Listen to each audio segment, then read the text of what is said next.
So I am Corey Murphy. I get to be your host tonight. I've been in college planning for more than 20 years now. I've had my own small boutique firm where I've worked closely with a small number of students and families at one time. And I've been part of a large national firm where I've overseen all of this for 1,500 or so students each year. And now I'm right there with you, goosebumps and all, with these two beauties of my own. The main focus for tonight is going to be secret number one, how to maximize free money for college, specifically maximizing that free money for college and reducing the sticker price. That is our main focus. I'll say it again, how to maximize the free money and reduce that sticker price of college. I know it's a big promise, but we have examples, we have case studies, we have real numbers to show you and go over tonight. Also, even if you are high income, you can get free money for school. You don't need to be low income. You don't need to have a superstar kid to maximize that free money and reduce the sticker price. Those of you who make too much money to qualify for aid, quote unquote, or who maybe have an exceptionally gifted kid in other ways, there are the same opportunities for you.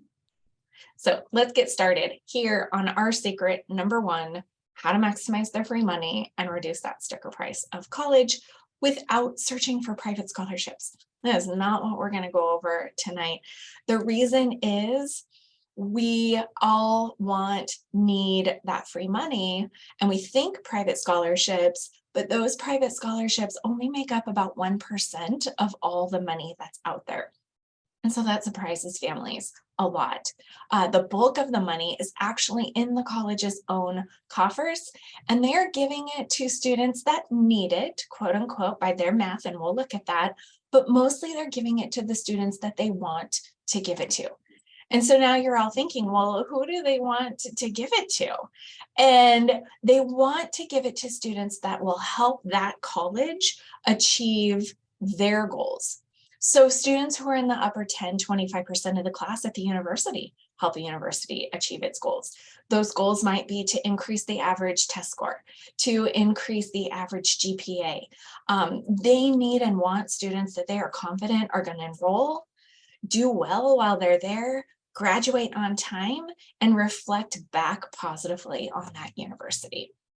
They need families who are going to help them increase their net tuition revenues, cover their bills, and students that are going to help them reach these goals are the kids that they want to give money to.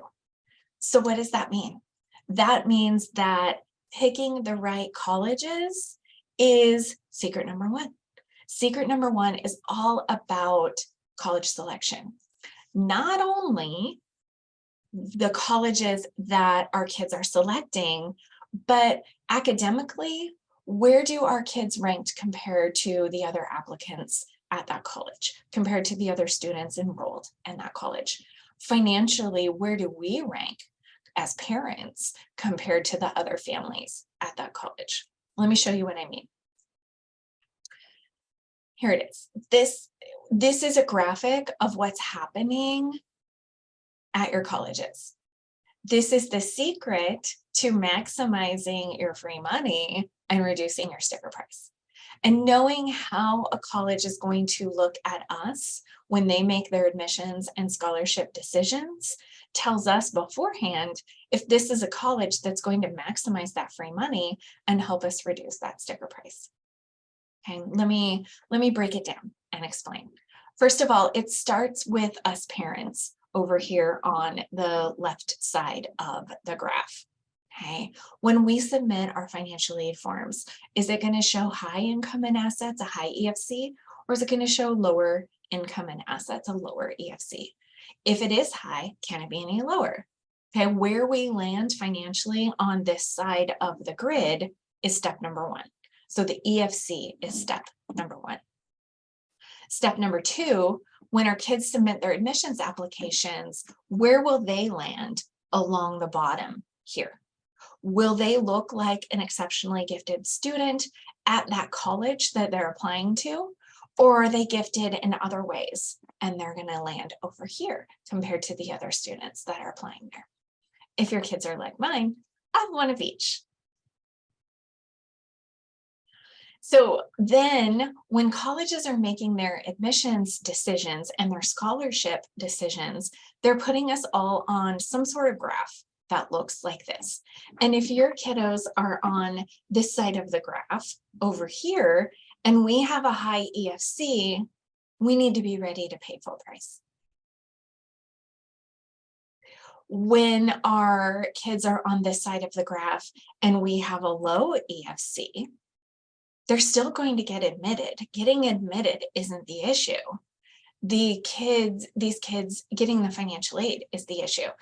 These kids who are gifted in other ways from families with low income and assets, low EFCs, they can get a Pell Grant for up to about $7,000 that they don't have to pay back, and a student loan for about $5,500 that they do have to pay back. So that's $12,500 a year. They're admitted, they're not given enough aid to make college affordable. $12,500 at a $30,000 a year school and no means to fill that gap is not a good scenario, right? But then we come over here. And this is why college selection is of the utmost importance. When we work with our kids to pick colleges where they fall on this side of the graph, where they look to be exceptionally gifted, where they are standing out at the front of the pack compared to the other applicants and the other students enrolled at that college, when they pick these colleges and we have high income over here, colleges want these kids. Every college in the country wants these kids. And when they enroll, they'll offer discounts and scholarships to entice them to pick their college over a competitor college. And when our kids are on this side of the graph and they're low income and we have low EFCs, that's where families can really hit the jackpot and we can get incredible financial aid awards with a lot of free money. Okay. So that's the secret. Pretty simple, right? I'm teasing. It's not simple at all, or we wouldn't be here. This is about our kids and our money, which are two very complicated things. So let's pause for a minute. I'm going to simplify it. Consider, where do you and your student fall on the grid at the colleges that you're looking at right now today? Okay, tell me in the chat where you feel like you fall. Are you over here? Are you down here? Are you going to fall in the full price? You're going to fall over here. Tell me in the chat. If you're like most families, you're going to fall somewhere here in the middle, right? So what do we do? What do we do to push ourselves down this side of the graph and push our kids over on this side of the graph? When we push down on this side, we call that financial positioning, okay? It's about the EFC and the forms that we file. It's all about, and we'll dive into this, it's about need-based aid and merit-based aid and calculated aid, and we'll get into that. But I first want to go over the student positioning side. What do we do? Where do we focus to move our kids along the graph and push to the left there?